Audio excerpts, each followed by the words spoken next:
Share.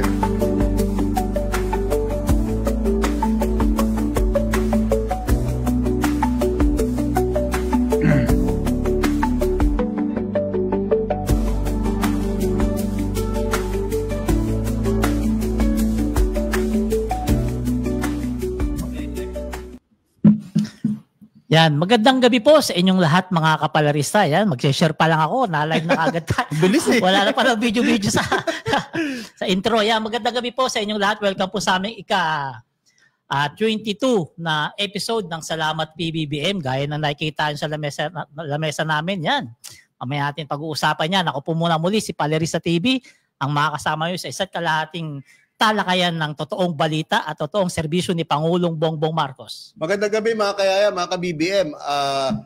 Kung pwede po, i-share natin itong podcast namin para marami pong makarinig o makapanood ng aming mga sinasabi dito sa aming podcast. Tiyak, marami po kayong matutunan, marami kayong malalaman sa nangyayari sa ating kapaligiran sa mga nakalipas na araw. Oy, magandang hapon po sa inyo. Na-miss ko ito eh. Wala ako last week eh, no?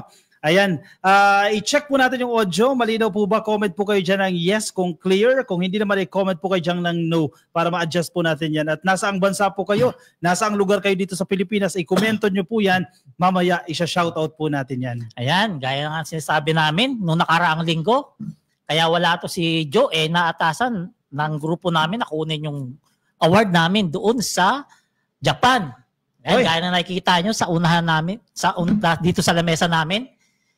Ito yung galing doon sa Japan na in-award sa na most informative na political podcast 2025. Ipinagkaloob yan ng... Sige po. At yan ay dahil sa inyo utang na loob namin yan dahil sa inyo dahil sa walang sawang pagsuporta nyo sa aming programa para makaparinig ng totoong balita at trabaho ng ating presidente. Ipinagkaloob yan ng World Class Excellence Japan Awards. Nakabase po yan dyan sa Fukuoka, Japan. At ang founder po niya si Ma'am Emma Cordero. Na-interview ko siya eh. Ang sinasabi niya, ayaw niya kasi ng mga fake news.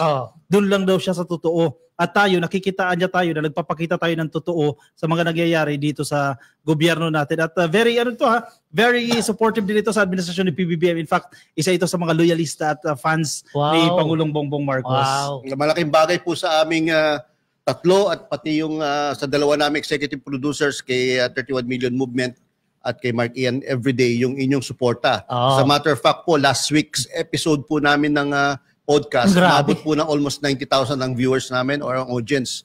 No? At bukod pa po dyan yung mga reels or short reels na pinopost namin na umaabot ng 100,000. At dahil po sa inyong suporta, lahat po ng aming mga individual pages ay talagang matataas din po ang views, no? As a matter of fact, for the month of September, ang total views po namin ay umabot ng 152 million. Wow, 28 days lang in just 28 days. Grabe yung last week natin, talagang mahirap, nakaka-pressure tapatan yun. Ang daming ganun last week eh. Nakaka-pressure tapatan yun. Sa loob po kasi ng almost 5 months, no? Last week lang kami nagkaroon ng 90,000 views. Ayan. Comment lang podcast. Kayo Comment lang kayo. Ayan. May nagpapa-shoutout na nga si Lane Hombria. Shoutout kay Valen Hart. Shoutout. Salamat sa inyong lahat. Kay Sunflower. Oy, mukhang ngayon lang to nagpakita sa Sunflower. Mukhang absent to last week. Absent yata to ng 3 episodes si Sunflowers. Sumabay sa akin si Sunflower. Oy, shoutout ko rin yung bagong Filipino Studios. Syempre kasi naman. Malaki po yung ambag nila sa maganda nating production. Maganda yung ating podcast. Hindi tayo magkakaroon ng maraming views at followers and friends kung hindi dahil sa studio na. Tsaka walang filter yung camera. Walang filter. Yung nakikita nyo, yan yung totoong buhay. Yan talaga. Walang ano lang yan. Pulbo. Nagkataong gwapong pulbo lang yan. So, punta tayo rito sa unang episode natin. Segment natin kay pag-usapan natin etong si Kiko Barsaga. Parang yan ang gusto mo talaga sabihin tungkol sa kanya. Kiko Barsaga. Ano ba middle initial niya? Singit ko lang Ano ba? S. Ano yung S? Saltik. Ito si Kiko Barsaga, alam naman natin nung nakaraang araw nagpakita ng kahihiyan sa EDSA. Talagang nagyayapa ng people power at papasukin daw nila yung Forbes Park. So ang nangyari, ang dami nagpakita ng persa ron, mga 19 hanggang 21 siguro. Hindi, umabot na 300. 300. Kasama yung mga pulis. Kasi mas marami yung mga pulis. Tapos, ipon-ipon sila ron, nagsisigaw-sigaw, as usual, mga sisigaw nila, anti-government na naman. At resign BBM. Oo, resign BBM. Ngayon, ang masaklap dito, etong si Kiko Barsaga, binabatikos ng ilang mga DDS vlogger. Mismo. Bakit daw? Mismo. Bakit Oo, daw? kasi nga, Katulad ni Banat Bay. ang sinasabi ni Galit na Kiko, galit si Banat Bay sa kanya. handa raw siyang mamatay para sa bayan. Ito raw ginagawa niya para sa bayan. Handa raw siyang mamatay para sa bayan, pero maaga raw siya umuwi. Kaya siya maaga Nag-picture umuwi. lang. Dahil ang dahilan ay for security purpose niya. Ganun ba yun? Sabi ni Banat Bay, nung isang DDS vlogger, handa ka palang mamatay, bakit ka maagang umuwi? Di ba? Diyan pa lang makikita natin na itong si Kiko Barsaga, hindi talaga sincere sa mga pinagagawa niya. For the show lang. Hindi seryoso. For the show lang yung ginagawa niya. Hindi niya rin talaga alam yung mga ginagawa niya. Totoo yan, Palarista. Kung ang intention mo sa pinatawag mong people power, no, kuno sa Force Park ay para photo op lang, no? Talagang masisira sa diyan, no? Dahil media hungry lang pala itong si Kiko Barsaga, lumalabas, no? At kung i-analyze mo yung kanyang mga post, no, sa kanyang social media account at sa kanyang ginagawa, no, either sa Congress or outside of Congress, talagang mukhang ano lang to, matakaw lang talaga sa media mileage to. Ang masaklap, nanggugulo kasi eh. Di ba? Naka-istorbo sila dyan sa Forbes Hindi lang Park eh. nanggugulo ka copy. Gumagastos pa ang gobyerno, no? Sabagay. Para lang Kontrolin siya. para lang pagbigyan yung kanyang anong tawag doon, whims. Kasi Whims and caprice. pinapasahod siya ng Kongreso. Eh. Magkano naman. sahod niya? 300,000 kada buwan. Tapos wala namang ginagawa. Biro mo gagastos ng Magmiyaw-miyaw ka lang ron. biro mo gagastos ng gobyerno sa mga pulis na naandun, pagkain nun, yung mobilization nun, gasolina nung mga yon, no? Para lang sa kapritsyo nitong nag-iisang congressman na hindi naman natin no, alam talaga kung anong intention talaga nito dahil mukhang highly questionable na ang intention nito sa nakikita natin ginagawa niya for the past few weeks. Actually, dapat aksyonan na ito ng Ethics Committee eh. Kasi hindi dapat i-tolerate yung ganyan ginagawa ni Kiko Barsaga. Kasi feeling niya siguro, hindi niya ako kaya eh. Tapos ngayon, kung ano-ano pang i-inventong kwento, kahapon lang, di ba, dinamay pa yung mga Abalos. Wala naman siya napatunayan. Kung ano-anong bintang ang pinagsasasabi niya. Yan nga problema dyan kay Kiko. Halatang kulang talaga. Kulang-kulang to. Kulang-kulang. Kulang-kulang to sa pansin ha. O, baka madibanda tayo dyan ha. Kulang-kulang sa pansin. Kasi, isipin mo si Ben-Hur Abalos na nahimik. Dinamay. Diba? Kung tutusin, walang kinalaman si Secretary Ben-Hur doon sa ginagawa niyang kahibangan ng utak niya. Walang kinalaman si Secretary Ben-Hur sa trip niya. Pero parang pinuputukan niya ngayon si Secretary Ben-Hur kasi napahiya yung people power niya. Lagyan ko ng context yung nangyari, no? Di ba, hindi nakarating si Congressman Kiko Barsaga sa Ethics Committee hearing niya. No? Siya yung pinaka main person na dapat na andon, hindi dumating. At ang dahilan pa ay nagko-computer daw siya, napuya. Okay? So after that, no, nagkomento itong chairman ng Ethics Committee si Congressman JC Abalos, no, na isang pamangkin ni former Secretary Ben-Hur Abalos. At hindi nagustuhan ng kanyang hindi pagsipot sa Ethics Committee Chairman. Natural, sinong matutuwa doon? Tapos ang ibibigay mong dahilan ay nagko-computer lang. So syempre, nagsalita siya ng hindi maganda against Kiko Barsaga na parang kulang sa pagiging responsible, no? Dahil dapat itinatinan niya nga yung Ethics Committee Chairman. Ang ginawang buwelta nitong ni Kiko Barsaga ay personalin itong si Congressman JC Barsaga at dinamay pa si Secretary Ben-Hur Abalos na wala namang kinalaman, no? Sinabi niya involved sa DPWH flood control scam. Napakalaking layo naman ng trabaho ng isang DLG secretary sa nangyayari sa DPWH. Alam nyo, in the first place, Palarista, ang nangyari sa flood control scam, hindi nga sinama ang LGUs. No? Na yun ang pinamumunuan ni Secretary Ben-Hur Abalos. Hindi nga sinama, hindi nga pinapaalam sa mga LGUs yung mga projects ng gobyerno, di ba? Hindi pinapaalam. Okay. Paano may involve si Secretary Ben-Hur Abalos sa DPWH projects ng gano'n? Napakalayo talaga. Dahil sa ginawa niya yan kay Ben-Hur Abalos, lumalabas yung mga lihim na ito na hindi pala raw ito nakatapos ng college at ilang beses daw ito na-expelled. Dahil may mga ginagawang kabulastugan doon sa mga eskwelahan na kanyang pinapasukan. Actually, kung hindi ka nakatapos, okay lang yun. Mas katanggap-tanggap pa yan, di ba? Pero yung paulit-ulit kang na-expel. Confirm ba yan?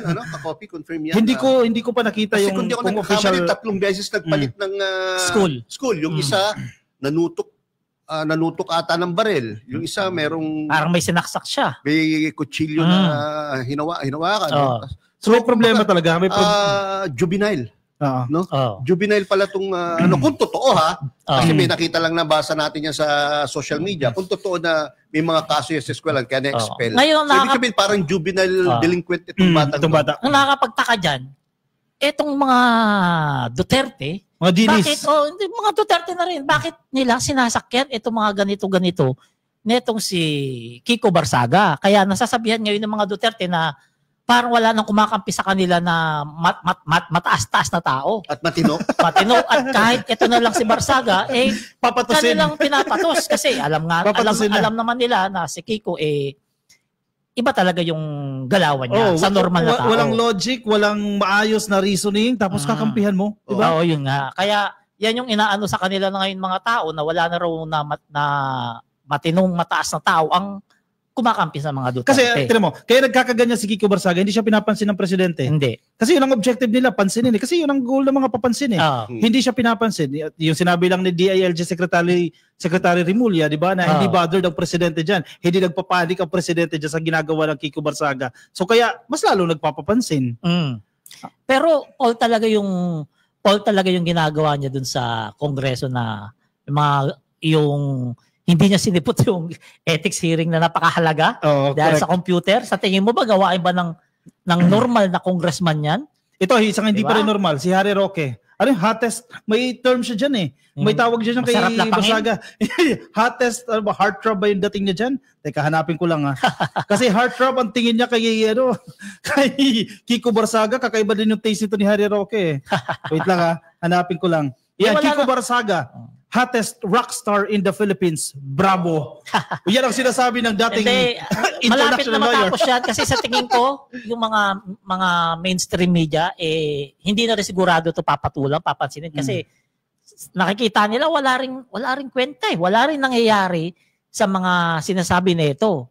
Unang-una, yung mga pinapanawagan niya, hindi rin naman nagtatagumpay. Totoo yan. Yung mainstream media, medyo wala nang pakialam Ilang content creator nila, medyo pinapatulan kasi sinasakyan din kasi may mga followers pa rin si Kiko Barsaga. Yung ibang mainstream media, hindi na siya pinapansin. Dapat siguro gano'n lang gawin kasi nakikita rin nila na parang nagagamit na lang sila sa propaganda. Correct. Ang mainstream media. At dapat hindi nila bigyan ng oxygen itong mga gantong antics, mga political antics ni Kiko Barsaga, wag na lang bigyan ng oxygen para kusa na lang mamatay. Mamatay na lang. Kusa na mamatay. Kasi talagang naalaman natin, talagang very, very irresponsible itong congressman na to. Sa 56 years ng aking buhay, ngayon ako nakita ng ganitong congressman na may ganitong klase ng takbo ng isip, ganitong kilos, at ganito kabastos. At ang masaklap, wala pa napapatunayan. Wala. Pero kung umasta, kala mo, napakagaling. Ano ba yan, Kakopi? First term niya. First term. Mismo mga kababayan niya, constituents niya, tinatakwil siya. Hindi namin binoto yan, di ba? Paano nanalo? Lagay-lagay. Di ba? Alam mo na. Pero sa tingin ko, baka sa susunod, hindi naman yan manalo kung ganyan pinapakita niya. Kasi parang pinapahiya niya yung Dasmariñas Cavite sa ginagawa niyang yan. Na pagkakalat doon sa Kongreso. Tandaan natin, hindi Barsaga yung diadala niya dyan. Dasmariñas Cavite ang nire-representa niya dyan sa Kongreso. Kaya dapat, pino yung kilos niya dyan para hindi mapapahiya yung mga kababayan niya. Kayo mga taga-Dasma, next time, huwag nyo nang iboto yan. Kasi yan ang nagiging refleksyon ninyo. Papayag ba kayo na, ganyan pala bumoto yung mga taga-Dasmariñas, di ba? Iboboto mo, may problema Wala tayong problema kung may problema yan sa pag-iisip. Pero yung problema, nanggugulo to Di ba? Pinapahamak. Kung yung mga kasamahan niya dyan mismo, binabastos niya. Dapat maganda nga siguro yung mga leaders ng Cavite, specifically dyan sa Dasma, o kahit buong Cavite, i-call out na siya. Magpetisyon, kasi binibigyan sila ng sobrang kahihiyan. Buong Cavite, pinapapahiya. Magpetisyon sila. Sabi, ganyan pala kayo congressman dyan sa Cavite. Ngayon tuloy, kung totoo yung sinabi niya, siya rin naman nagsabi dito, na ang Forest Park residents ay sasampahan siya ng kaso. Yan ang mabigat. Yan ang Dapat mabigat. lang. Kasi kung mayaman siya, mas mayaman yung mga tao dyan. Oo. Di ba? Kailangan kasi talaga may mapanagot sa mga ganyang klaseng responsable na mga kilos, di ba? Ang problema dyan, baka magaya to sa vlogger na nakakulong na ngayon, yung headshot. Headshot. Sabi niya, hindi raw siya pinansin ng mga Duterte. Ay, may napanood ako dyan. Kasi Tulong. parang may mag-shot na siya, di ba? Tapos comment niya ron na hindi raw siya tinulungan ng mga Duterte. Kasalanan mo yan, mahina ka mag-isip. Pero dininay ni Diba? Sara, tinanong si Sara sa press con sabi niya, wala raw nakakarating sa kanya na tulong, na request. Alam naman, may access ba sa'yo yung tao na yon? Siyempre sa mga tauhan Kahit mo yan. hindi na siguro sa'yo dumating, supporters mo yun eh. Nakulong yung dahil sa inyo eh. Ipagtanggol mo man Diba? lang. Nakulong yung dahil sa inyo eh. Biruin mo, Gusto ko lang banata mo yung presidenteng i-headshot? Sino bang hindi makukulong niyan? Gusto ko lang sabihin, mga kabibian, na hindi na freedom of speech to, no? Hindi Sobrang hindi na. Because capricious and whimsical na tong ginagawa ni capriccio niya na lang eh. Kung ano lang maisip niya, no? At isipin niyo, mga kabibian, mga kayayam, kung meron talagang gulo nangyari doon nang dahil sa pag-uudyok nito ni Kiko Barsaga, anong mangyari na lang sa atin, no? Ano magiging mukha natin sa international community? Yung Forbes Park po, alam niyo po ang daming mga bilyonaryo diyan, mga Lahat titans of business. Ang dami pong ambassadors na diyan nakatira. Yung diplomatic corps, karamihan dyan. Diplomatic corps, ang dami pong puro diyan nakatira. Eh di ang pangit po ng imahe natin sa buong mundo. Naman. Nang dahil lang sa ilang tao or sa isang tao na to na nagkataong may kabilugan ng buwan at nakaisip na mag-rally sa Forbes Park. Yun nga ang komento ng mga kababayan natin. Nagpapasalamat na lang tayo at kahit papaano napahiya sila. Kasi hindi nagtagumpay yung people power nila at ngayon ay pinagtatawanan sila ng buong Pilipinas na hindi matanggap ng ilang bang piraso nakita mo doon? Bilang ko nga 18, sabi naman doon dito 300. Kasama yung mga pulis. Kasama pulis. Security, mga tanod lahat. Kasama Hindi baka 350 kasama yung mga vendors doon. At saka yung vloggers. Alam mo naawa ko sa mga vendors doon. Awang-awa talaga ako. Kasi bakit? Nung dumaan ako ron nung mga time ng alas 9, ang dami vendors doon, mga nagprepare. Dami nila mga puhunan, mga mineral water, mga mani-mani, mga chicharon. Tupig na maraming customer. Akala nila, 32 million yung pupunta. 18 lang. Walang bumili. Balita ko, pinangutang pa pinangutang pa sa 5-6 yung puhunan. Nagalit tuloy yung mga vendors sa mga Duterte, hindi sa kanila. Hindi na buwasan na yan. Kasi akala nila, porket Duterte malakas eh. Doon sila natauhan na pag sinabing Duterte, 18 lang talaga yung napunta. Hindi ganun karami. Kaya nalugi yung mga vendors. Mas marami pa viewers natin yan Kaya siguro sabi ni Secretary John B. Rimulya, hindi nababahala ang Pangulo nung nakausap niya. Paano nga naman mababahala? Yung September 21 na rally nga, di ba? Pahiya sila ron. Nakisali din sila sa EDSA. Hanggang gabi sila doon, hindi sila makapag-raise ng maraming tao. Tapos meron pa siya sinasabi, di ba, magpa-file siya ng impeachment complaint. Wala naman nangyari, nasaan na? Yung impeachment complaint niya, 3 papel, parang sulisit lang ng basketball. May gano'n ba impeachment para sa complaint? uniforme? Ang impeachment complaint, kung alam nyo lang, kung nakita nyo kay Bibi Sara yung legit, ang daming papel. Mga ebidensya. Napakapatong-patong papel. Ang daming mga annexes yan. Sa kanya, 3 pirasong papel, parang solicitation ng basketball uniform eh. Kasi yun lang ang kinaya ng ChatGPT.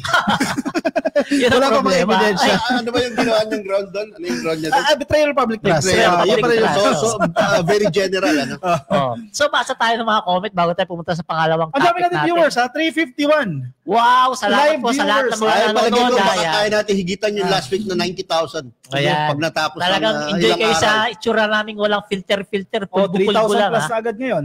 Basa tayo comment, Joe. Sige, flash natin yan. Yung mahaba, basahin natin yung mahaba. Mula kay Joselito Carillo, mga ka-BBM, siguro baka pwede nyo nang may suggest sa gobyerno, specifically sa NFA, na baka pwedeng every province ay may mailagay na nagbebenta ng 20 pesos per kilo ng bigas, since tumataas na rin po ang rice production ng ating mga magsasaka ngayon, para continuous po ang pagbebenta ng mga ani ng palay at hindi sila mababarat ng mga traders. Tama yan. Ipadala po namin yung comment nyo kay Secretary Laurel. No? Pero yan ang ginagawa ngayon. Actually, may plano sila. Mas marami. Yeah. Maria Estrella Pletexki, yan. Solid Marcos forever pa rin hanggang sa huli. Yan. Ay, thank you, Ito Maria. politika ngayon. Nag-hi siya sa akin kanina, hi din po. Hello guys, anong masasabi nyo sa mga retired generals na binalak mag-aklas o magkudita laban kay PBBM? Tingin ko mas makakabuti tanggalin yung pension nila. They don't deserve po our taxes. Also, partisan politics is strictly prohibited and condemned by our Constitution. Tama po, pwede po yan. Kaya lang po hindi tayo pwede basta-basta magtanggal ng pension without due process. Pero, kasi na-earn na po nila sa servisyo nila. Unti lang naman sila, 4. Saka wala po atang batas sa ngayon na nakikita na pwedeng bawiin sa kanila yung pension. At saka, 4 na lang naman yan. Ang isasuggest ko lang, kung talaga merong basihan na sampahan sila ng kaso, lalo na kriminal, no? Kung meron silang inciting to sedition or kung ano man pwedeng criminal case na isampa sa kanila, gawin na. Yun na lang po, no? Yung pera hindi na masyado importante po yun para sa pamilya nila yun.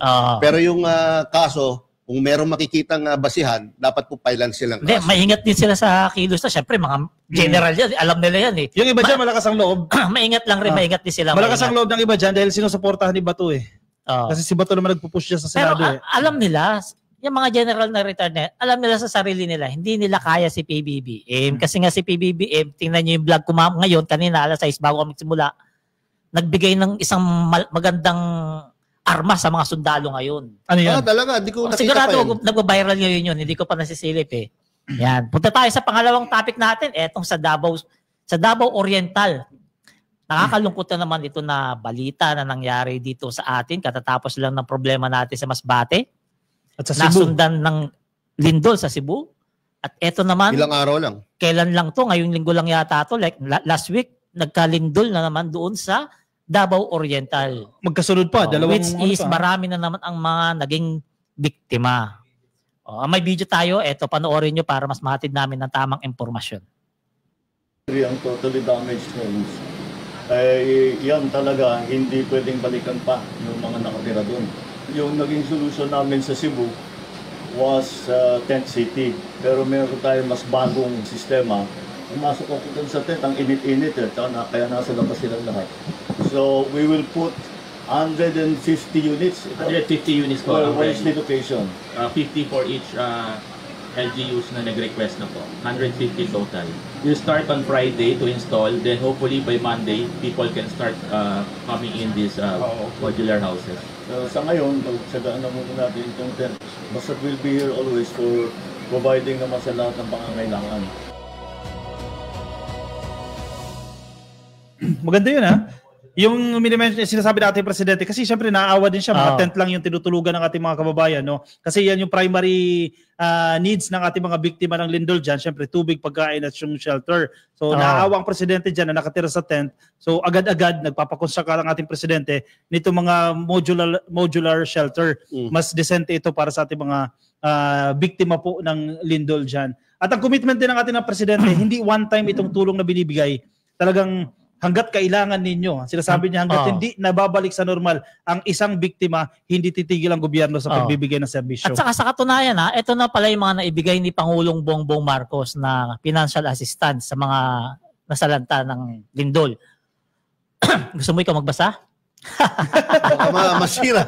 Matuyuan na naman ako. 158 million na financial assistance mula sa Office of the President.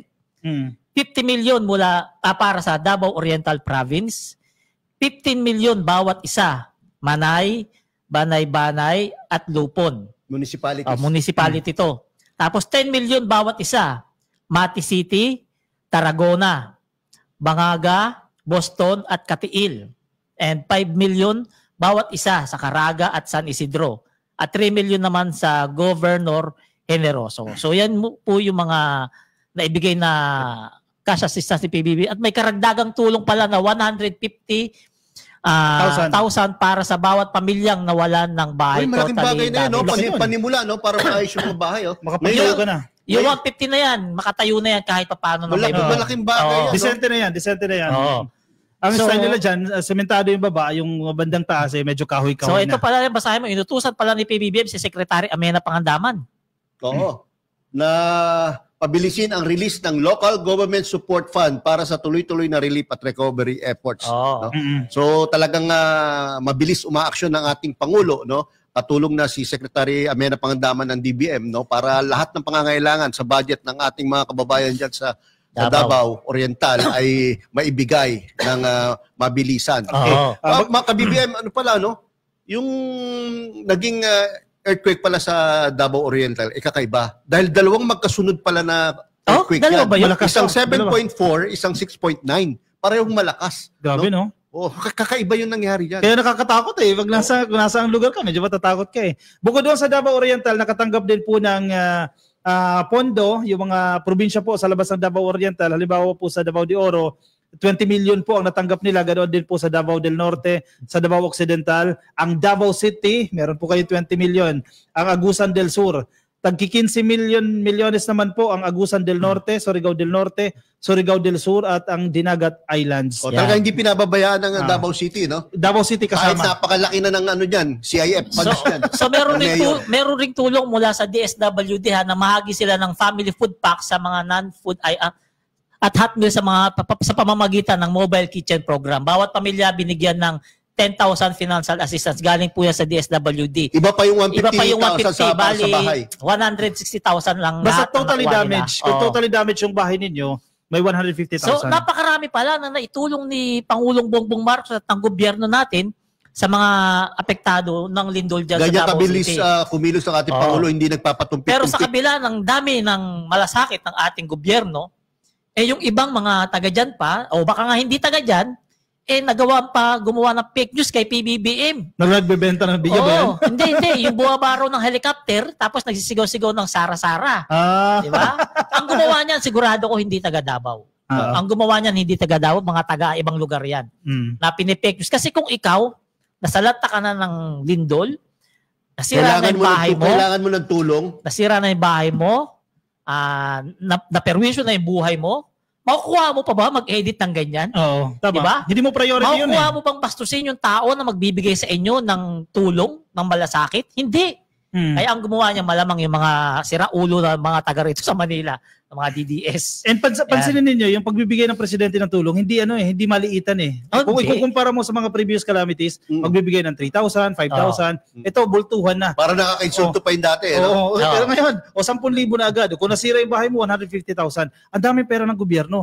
Ibigay natin sa kanila yan. Huwag na natin sila pahirapan. Sabi nga ng Pangulo, nung isa sa mga pakikiharap niya sa taong bayan, huwag po niyo akong pasalamatan dahil pera niyo po yan. Tama naman yun. At binabalik lang po sa inyo ng gobyerno. Which is, ganyan talaga ka-humble ang ating Pangulo. Ibang style niya rin, napansin ko rin sa style ng presidente, ibibigay sa LGU yung pera. Kasi ang reason niya dyan, mas alam ng LGU yung pangangailangan ng kanilang mga constituents. Kasi mahirap naman, iasa mo sa national lahat yan. O ibigay yung pera dyan sa LGU. Kasi nga, from the very beginning, kung mapapanood nyo yung unang calamity na nangyari sa Pilipinas, nung first year pa lang ni Pangulong Bongbong Marcos, sinasabi niya mas magre-rely sa LGUs pagdating sa mga ganitong sakuna. Dahil mas alam nila talaga kung yung pangangailangan ng taong bayan o mga kababayan nila at kung sino-sino ang naapektuhan. Kesa naman i-epa lang national government tapos mapupunta lang kung kani-kanino yung pera, di ba? So, yan po yung nangyari sa Davao. I-shoutout ko lang yung DSWD. Okay, sige. Napakasipag ng DSWD. Ang galing po ng ginagawa ninyo. Ang DPWH Secretary Vince, kahit na maraming ginagawa sa mga investigasyon, hindi pa rin po napapabayaan yung pagtatayo nito mga modular shelters para po sa mga biktima. Actually, yung frontline agencies ng Pangulo, DSWD, DPWH ni Secretary Vince Dizon, DILG, DBM, Department of Energy. Department of Energy. Yung anim na yan, talagang ang bilis kumilos eh.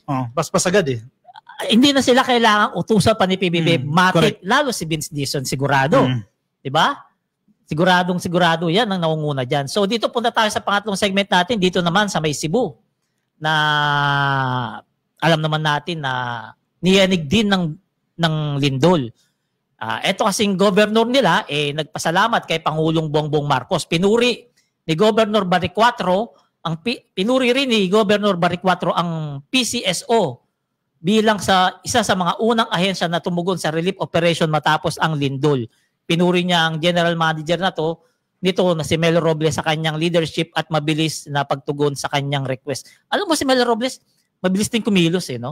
Wapasin mo talaga sa kanya, no? Kadikit din ni First Lady yan. Actually, kung di ako nagkakamali, lahat ng naandun agad, pinuri niya eh. Lahat ng agencies naandun na agad. No? Kasama na si Pangulong Bongbong Marcos, DPWH, DSWD, no, DBM, no? Kasi ang bilis na ganun umaksyon eh. Pati DOTR, no? Nag-provide agad ng mga internet, no?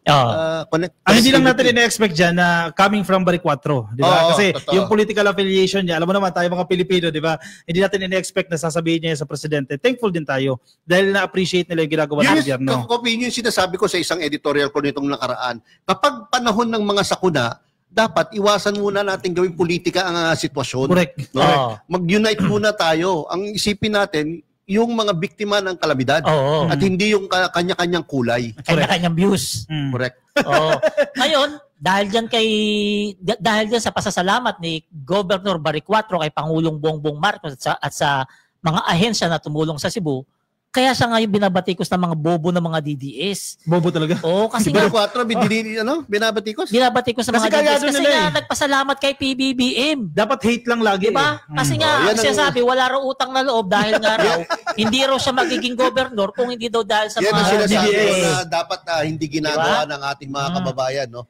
Ano kayang gusto ng mga hitid naman ng pag-iisip yan. Ano kayang gusto ng mga DDS na to? Hindi magpasalamat. Nagbigay ng tulong si PBBM, murahin ni Governor Bari 4. PI ka. Di ba? Kasi Bari 4 hindi naman utak dilis siya na gaya nila. Correct. Di ba? Siyempre natural, governor yan. Hindi pwede dyan yung politika kung ikaw naman, yung lugar nyo, hatira ng tulong. Lumagar po kayo sa posisyon ni Governor Bari 4. Yes. Kailangan ng kanyang constituents ng tulong, no? As much as possible. Ganong in terms of money, in terms of support, in terms of materials, no? Kailangan ng kanyang constituents. Mamumulitika pa ba siya? Iisipin niya pa ba na ang bumoto sa kanya mga DDS? Hindi, kasi governor po siya ng lahat ng tao. Ng Cebu. Hindi lang ng DDS. Hindi lang ng mga DDS. Lahat po yan kailangan niyang pagsilbihan. At magmamataas ka pa ba? Tatanggihan mo yung tulong ng national government? Definitely hindi mo gagawin yan. Hindi, tsaka sakuna yan eh. Hindi ka pwedeng magmataas-mataas dyan sa sakuna yan. Hindi ka mananalo sa susunod.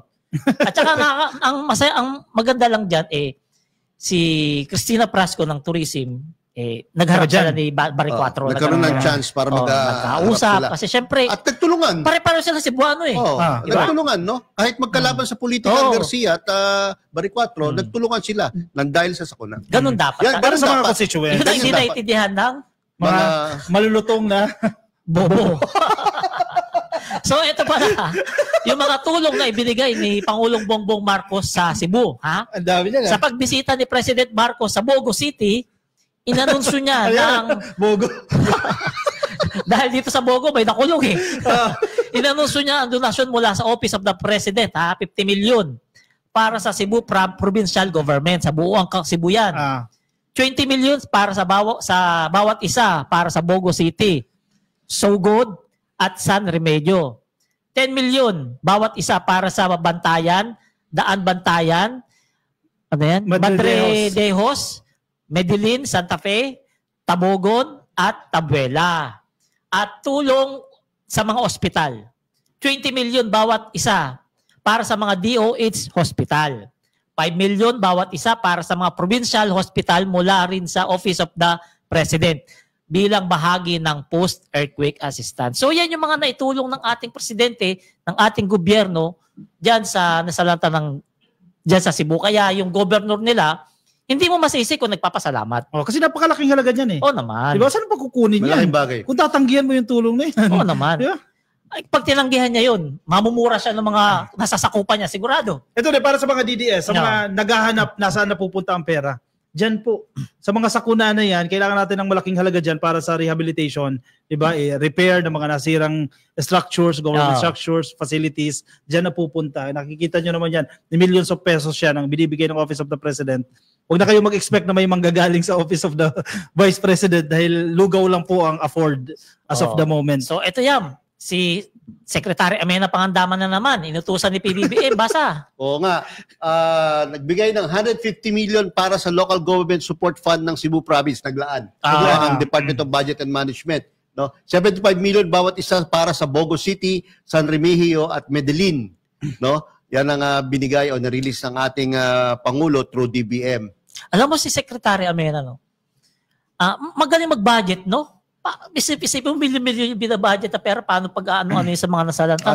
Malaking bagay din yung yung pagda-divert doon sa pondo sa mga flood control projects. Diba? Mapunta yan sa social services, lalo na dito sa mga efforts, lalo na kapag alam ko, milyon-milyon na punta sa DSWD from flood control budget. At least may paghuhugutan tayo, no? Correct. So ito, basa tayo ng comment. Yan. Si Rice napakahirap na basahin pangalan ito. Rice Nasagnilak yan. Hello. Asa na yun? Nasa screen. Ayun. Hello po mga idol watching from Dubai. Dapat araw-araw yung podcast para araw-araw kami makakabalita dyan sa Pinas. Hello Palerista TV. Ang galing nyo. Lagi ako nanonood. Salamat. Salamat po. Pero ngayon ka lang namin napakahirap ng pangalan mo. Nabasa yung mahirap mong... Pero ang hirap din ang gusto niyang gawin sa atin. Araw-araw. Hindi pa natin kaya yan. Binabasa ko pa lang po yan. Nakasimangot na yung mga tao rito. Next. Kasi araw-araw sa lahat. Basahin mo si Maluliwag. I-flash natin si Maluliwag, no? Sa awa ng Diyos naman po, di kami naapektuhan ng bagyo at lindol. Ay, salamat. Pero natutuwa po ako sa pag-aalay ng ating Pangulong BBM sa mga biktima. Napakaganda, sigurado makakabangon sila ulit. Makakabangon sila ulit. At sa mga walang magawang mabuti at pinupolitika pa din po yung mga ganyang bagay, huwag niyong hintayin na matikman nyo ang hagupit ng langit. Huwag nyo ginagawang biro ang kalamidad. Tama yan, ha? Galit na galit siya. Agree ako dyan. Sabi ni Rowena Samson, i-mention nyo rin yung tulong ni VP. Nagbigay ng lugaw, ililista yung pangalan pag nakakuha na ng lugaw. Sabi ni Elizabeth Corongo, lugaw o cream o lang ang binigay ni Sarah. Yan. Yan ang problema dyan. Klaro kasing pondo. Hindi mo rin masisisi. Pero parang siya pala, no? Para si Kong Kiko Barsaga, no? Photo op lang, ano? Pero ihambing mo kay Lenny. Si Lenny, wala rin naman pondo, pero may nagtitiwala sa kanya. May gumagawa pa rin yun. Marami nagdo-donate yan, Marami nagdo-donate sa kanya, no? Baka pwedeng gawin ni Sarah kasi walang tiwala tao eh. Ayun lang. Ba't wala nagdo-donate, no? Yun lang. Kasi alam mo na. Diba? Alam mo na. Manuela Gaylin Olieta, kung di ako nagkakamali, taga Bicol, no? Gawa kayo ng FB para ilagay ninyo lahat doon ang projects ni BBM mula umpisa until now po para may maibalita kami sa mga TNGA. Mga TAN-GA na DDS. Meron po siya. Bisitahin nyo lang po ang kanyang website, no? pbbm.com.ph.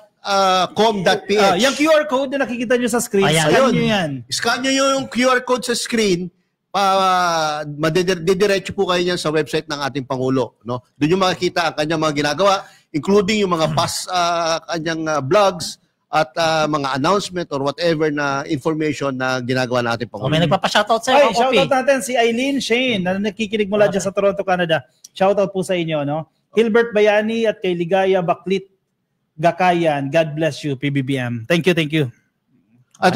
Si last lang, si Tribal Blood. Taga Ilocos Norte po ako at alam ko kung paano magsilbi si BBM dahil naging governor namin dito ang galing niya. Totoo naman po. Magaling po talaga si BBM. Kala ko si Governor Baricuatro na nakikinig sa atin eh. Ito si Mary Ann Baricuatro, kaano-ano mo yan, ma'am? Si Governor. Baka mag-anak na yan. Basahin lang na si Star Barrett, always watching po sa inyo from Italy. Ano ba to si Star Barrett? Lalaki ba to o babae? Babae yan. Star, no? Ikaw ba payag ka pre lalaki ka, pangalan mo Star? Yung isa nga, pumayag ba ito pangalan eh. Nakilala ko Star lalaki. Si Sunflower, babae yan. Doon na tayo, mapunta na tayo. Sobrang tayo. Overtime na tayo, 8 minutes sa first segment. Dito tayo sa pangalawang segment natin. Segment, no? Kahapon po, meron akong Yayams editorial na tungkol sa Senado, no? Na kinukumpara ko yung Senado noon saka Senado ngayon. Basahin ko lang po yung maiksing version at in Tagalog, no? Hindi ko babasahin yung English. Ginawa ko na pong Tagalog para mas maintindihan. Mula sa mga statesmen hanggang sa mga showmen. Yan po ang titulo.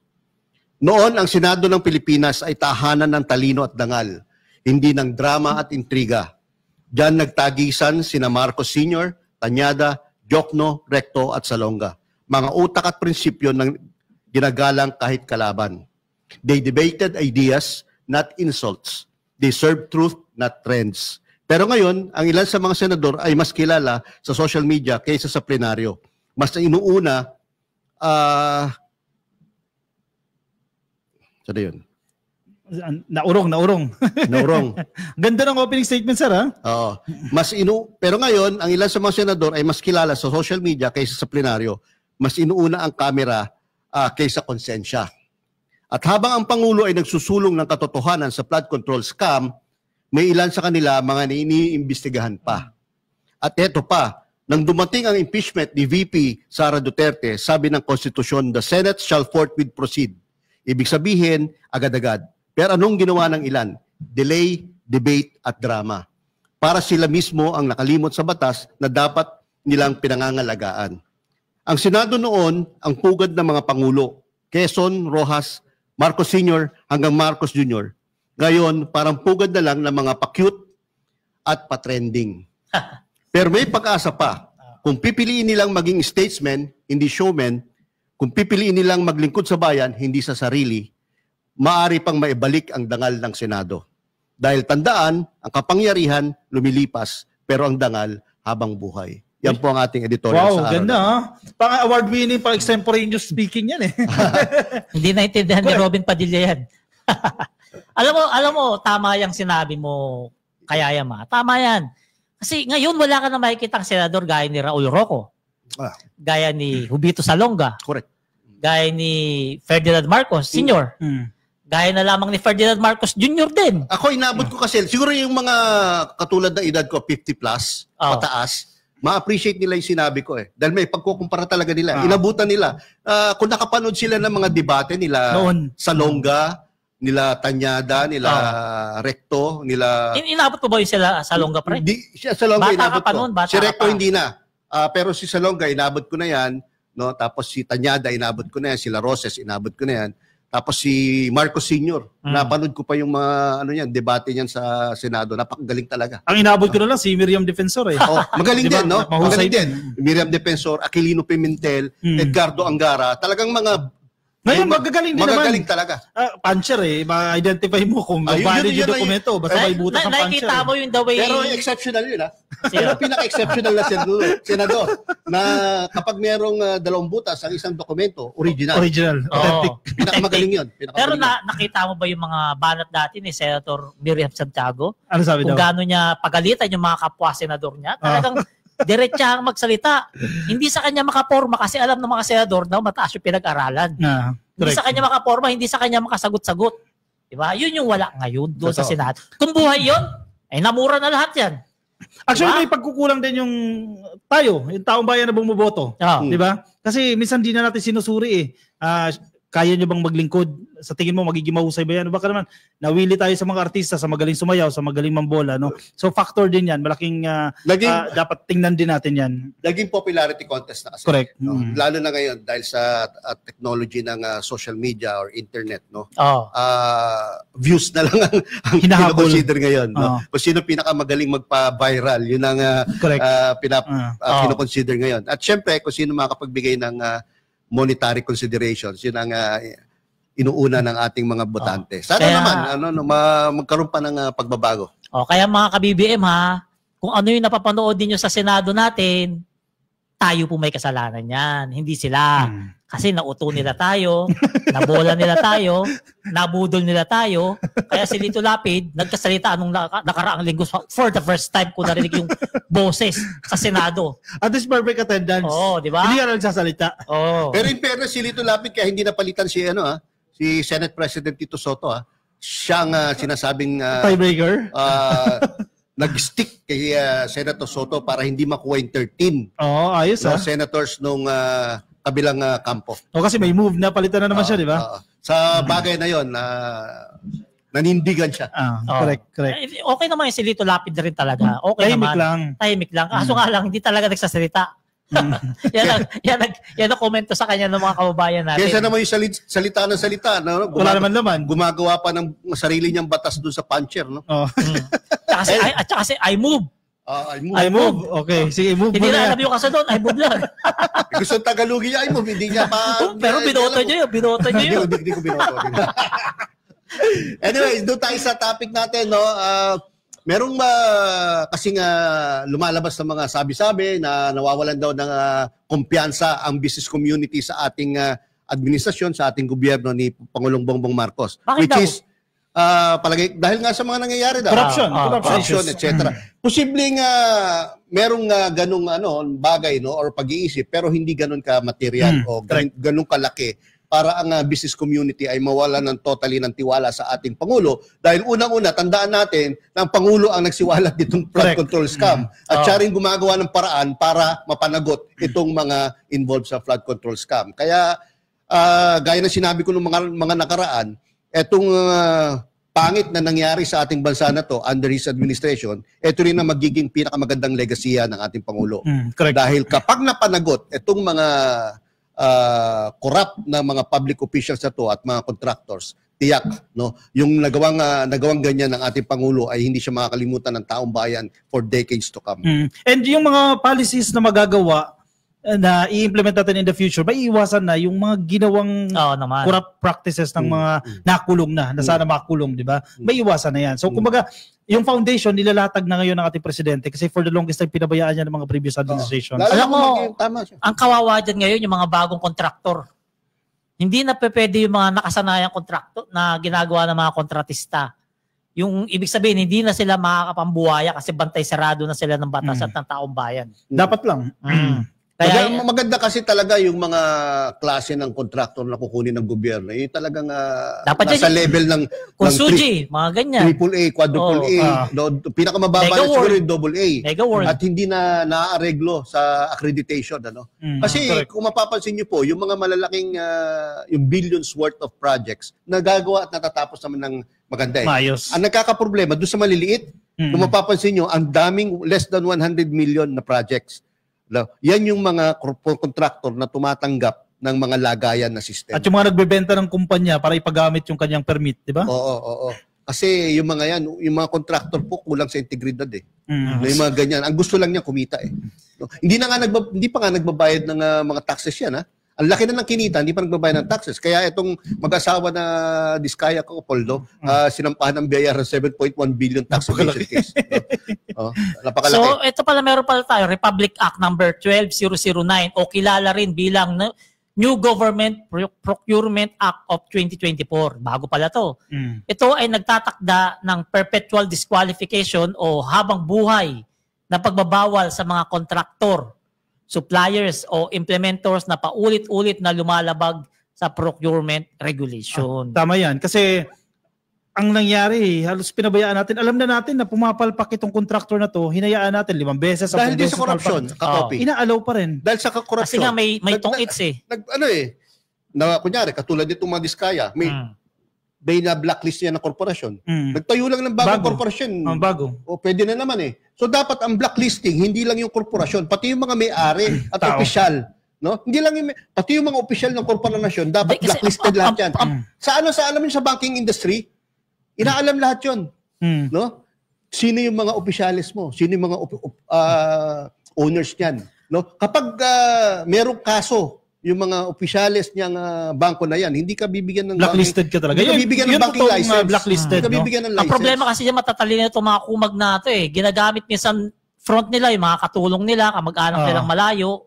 Hindi mo na rin talaga matitrace pare kasi iba rin minsan yung apelyido, iba na yung middle initial. Sana itong mga bagong batas na to, yung mga strict monitoring kasi ang malaki ang papel ng DBM dyan Kasi sa procurement law, malaki yung papel nila dyan sa implementasyon, masigpitan pa. Para hindi makalusot yung mga yan. Napirmahan lang ito ng Pangulo yung procurement law nitong August lang. Ito bago to. Bagong-bago lang yan. Inuulit namin na hindi totoo yung sinasabi na wala na raw nag-i-invest dito sa Pilipinas. Hindi po totoo yun kasi nung nakaraan lang, may bagong tayong planta ng gatas saan ba yun? Nueva Ecija ba yun? Pampanga.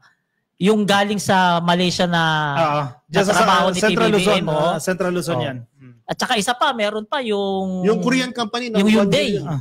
Yung Hyundai nag-ano ng mga gawaan ng barko rito, di ba? So hindi totoo yung sinasabi nila na nagpo-pull out yung mga investors. Hindi totoo. Nalilinaw din yan ng gobyerno, na may pumapasok pa nga Tuloy-tuloy pa yung pasok ng pledges, mga investment pledges. At kung maniniwala yung recent na fake news, stock market. Tayo taga-debunk ng fake news, yung sinasabi nilang 1.7 trillion at 5 trillion na worth ng stock market value ay nawala sa ating bansa, no? Hindi po totoo 'yon, no? As a matter of fact, ang Philippine Stock Exchange mismo ang nag-debunk ng istorya na yan. Bumaba po ang value ng stocks, no? Definitely dahil nga maraming issues, hindi lang naman sa Pilipinas may issue, pati sa ibang bansa, no, may mga issue, no? So naapektuhan po tayo ng mga issues na 'yon. Pero ang binabalang is walang 283 billion walang 1 trillion, no? 280 billion plus lang. At yan po, no? Gusto kong explain sa inyo, hindi po talaga actual loss yan. Wala pong cash na nawala sa mga korporasyon. No? Yan po ay tinatawag sa amin sa accounting as paper loss. Yung paper loss po, no, kunwari sa end of the year, December 2024, ang halaga ng stocks nyo ay 100 pesos. Pero dati, sa previous year, December 31, 2023, ang halaga niyan is 120. So, kung isipin mo, meron kayong loss. Yung 20 pesos na loss, yun po yung tinatawag na paper loss. Pero hindi po yan actual loss dahil hawak mo pa naman yung stocks.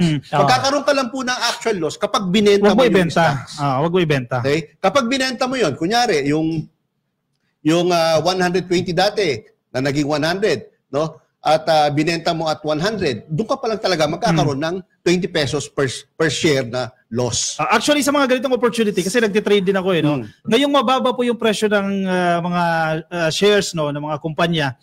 Kung meron kayong natatabi dyan, may 20,000 kayo dyan, ibili ninyo. Kasi malaking opportunity yan. Kasi mababa yung presyo Kung noon 75 pesos ang presyo, ngayon mabibili mo ng 50, edi kikita ka kagad ng 25 pag umangat pa yan. So ibig sabihin na ngayon po sa stock market ay buyer's market. Kasi namumula, nireregla ang term.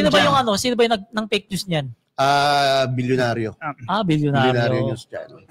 Yeah, 7. Hindi kasi merong mga may mga nagmamagaling kasi na mga definitely anti-administration, anti-PBBM, no, na nagbibigay ng mga ganyang opinion na malayo sa katotohanan. Tapos kukunin naman ng mainstream media o kahit ng social media, palalabasin na eksperto yung nagsalita. Totoo. Paniniwalaan. Actually, yung mainstream considered ba as mainstream ang bilyonaryo? Sa bilyonaryo, I think mainstream siya, pero hindi lahat ng mainstream tinake yung ganung istorya. Sila lang And even dito 5 trillion stock market value loss sila lang din na nag-report, ano? At ang ginawa ng mga other mainstream media companies, no, nung dinebunk na ng PSE, doon lang nila ni-report.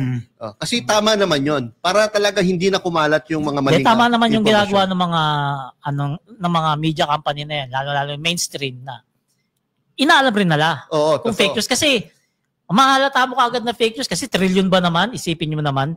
Kalaking halaga. Kung totoo yun, delikado talaga tayo. Pero gaya nga sabi ng gobyerno, hindi raw totoo po yun. By the way, no, ang nag-announce o nag-debunk ng istorya na yan is si Frederick Go, yung advisor ni PBBM sa investments. No? At during the press con na ginawa sa Malacanang, no, ni-report niya rin na yung Create More Act or RA, Republic Act 12066 na inaprubahan lang ng Pangulo recently, no, ay meron ng company na unang nag-benefit diyan, no, na nag-invest ng $1 billion, no? Ang maganda kasi sa Korean company, no, napakalaking company. Ang maganda diyan sa Create More Act, mas mas maiinganyo yung mga investors na mamuhunan kayo kasi binibigyan kayo ng incentives ng gobyerno. Ilan yan sa mga economic reforms na pag-upo ng presidente, sinabi niya yan commitment niya yan Kailangan natin baguhin yung ilang provisions.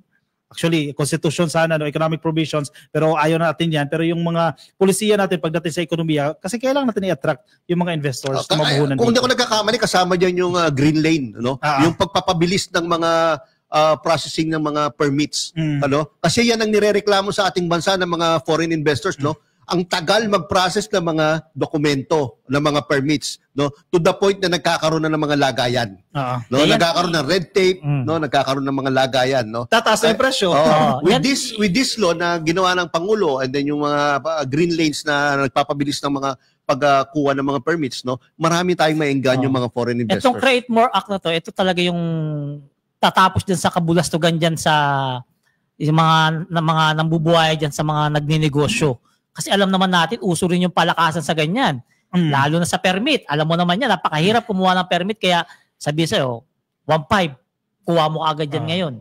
Diba? Lugi na ang gobyerno agad dyan. Oo, lugi na agad kasi. Doon eh. na mapupunta doon sa fixer yung pera sana na para sa gobyerno. Kaya etong ginawa ng ating gobyerno na batas na yan, malaking tulong po yan sa atin. Kaya hindi po totoo na wala na nag-invest dito sa Pilipinas kasi marami pa rin naman talaga. Correct. Ayan. Basa tayo ng comment. Si Jocelyn Legaspi, paano po makasali sa trade? Ayan, hanap po kayo ng broker, no? Marami pong broker dyan, pero make sure po na legitimate po yung inyong broker na mahanap. Si, Paulina Restraut? Tama ba? Raut. Social yung kanina mo, sir, eh. Good evening, Sir Yayab Dizon, Palerista TV Ka-Copy. Thanks for supporting PBBM. Hello. God bless you both. Hello po sa inyo. Ito, sabi ni Orlando Villaflor, galing dati vlog lang, ngayon improvement na. Wala, may karugtong pa eh. Pero kay Mark Mapa, good evening po, Sir Palerista TV. Dapat lang na mga vloggers laban kay PBBM ipaban sa pagbablog. Ako, against siya sa freedom of speech. Nap nyo para hindi na dumami yung mga lumalabas na fake news dahil maraming vloggers ang mga gumagawa ng fake news para makakuha lang ng views at magkapera lang sila. Lalo na yung mga DDS vloggers, puro fake news. Kung ako, kay PBBM, lahat ng mga kumakalaban kay Presidente, dapat ikulong ng 1 year. Halatang galit to Gina GC Work. Talaga. Mainit ang ulo ni... mukhang Kalma lang. Kalma lang. Mukhang hindi na kaya nakatagay ito, mainit ulo Sugin natin yan. Ito si ating Verbo. True po, daming nagmamatalino basta lang magkapera. Mabuti na lang may programa na gaya nito. Very informative, based on facts. Panangga sa fake news daw. Panangga sa fake news na wala kagad Yan, pa-shoutout naman po, watching from Toronto, Canada. God bless us all. Si Alken Sansoy, punta na tayo dyan ng Toronto. Punta tayo sa sunod topic. Naubusan na tayo ng oras. Masyadong, sige. Masarap kasi magdiskusyon no? Masarap mag-usap tungkol sa mga issues ngayon. Punta tayo sa update kung ano nangyayari sa Independent Commission for Infrastructure or ICI, no? Mga kaya BBM, mga kayayam, no? Base sa recent mga news, no? 421 out of 800 projects are ghost projects. No? Almost 50%. Ilan? 421 mula sa loob na. Ano po, 8,000 yun? 8,000 something. Sorry guys. Yan, 8,000 pala. Kulang lang zero yung nabasa ko. So 8,000 no, na projects, 421 ay ghost projects. Grabe dami. No, napakadami. Kaya nga ang plano ng ating ICI ay makapagsampa ng kaso na 15 to 20 no, cases. No? Every week. Sa isang linggo lang. Oo, isang linggo lang. Grabe. Ano? So seryoso ang ICI dyan na as much as possible, mapanagot lahat. Oo naman. Kaya kailangan kumilos, paspas, Kung kalipas. 15 to 20 per week. 4 na linggo. No? 4 na linggo. Sa isang buwan. Sa isang buwan. Month, no? 15 to 20 ang kakasuhan nila sa isang buwan. Maubos yung senador niyan. Hindi, ang sabi pala, ang pinaka-news talaga, 15 cases to be filed, no? Target nila.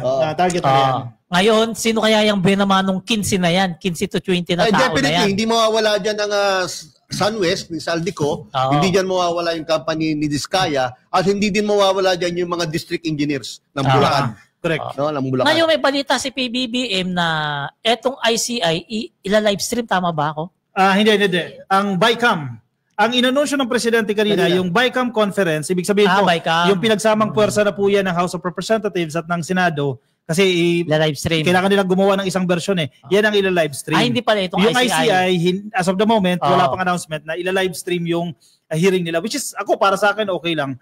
Kasi minsan may mga pre-judgment tayong magagawa di ba? Kasi hindi naman yung kabuuhan yung mapapanood natin. So okay lang din yan. Ako, okay lang rin ako na hindi na i-livestream o hindi na i-broadcast kasi kapag narinig ng isang politiko yung pangalan niya dyan, magdadrama-drama na kaagad yun.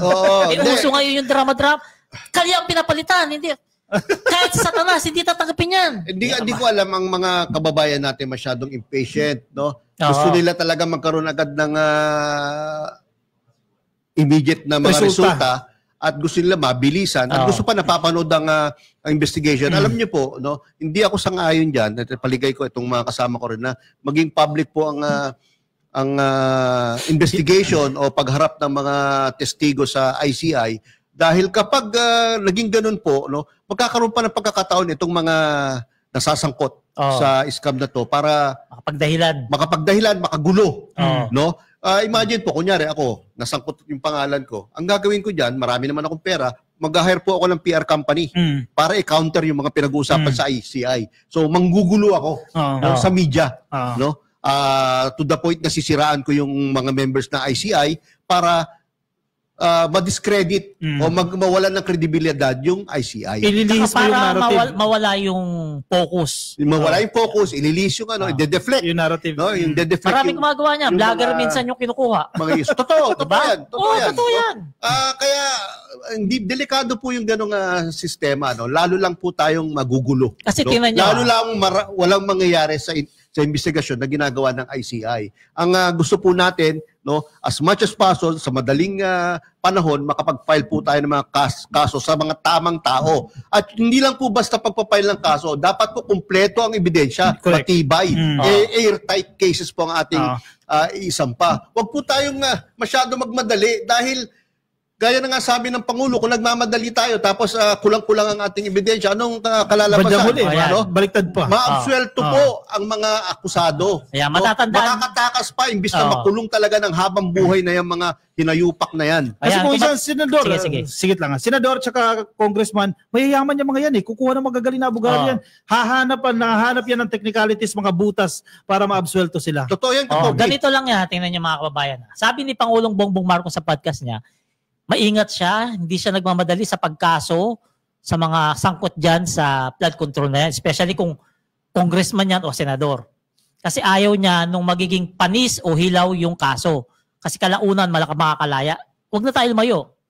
Kay Jinggoy, kay Bong Revilla, nakasuhan. Ano nangyari?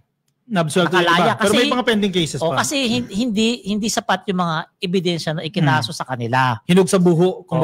Ayun ang ayaw mangyari ni PBB. Gusto nyo ba kasuhan to? After 1 year, makalaya. Yun ba gusto nyo?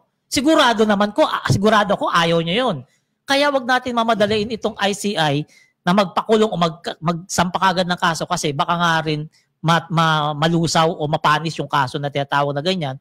Mauwi sa wala itong pinaglaban ni PBBM at ating mga Pilipino. Gaya ng sinabi ko ng mga nakaraan, no, kahit sa tingin natin, no, sa ating opinion, ay talagang guilty na ang isang public official, itong district engineer o itong contractor, no, kahit gusto mo nang sampal-sampalin, batukan, even saksakin, you know, hindi po natin pwedeng gawin yun nang hindi po sila binibigyan ng due process.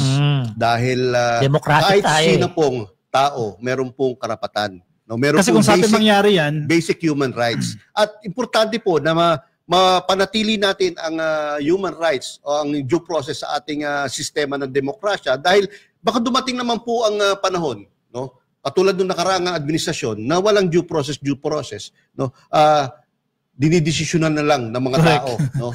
Depende sa feelings nila. Depende sa feelings nila, depende sa bias nila, depende sa kanilang opinion nang hindi dumadaan sa tamang proseso. Gusto ba natin mangyari sa atin 'yon?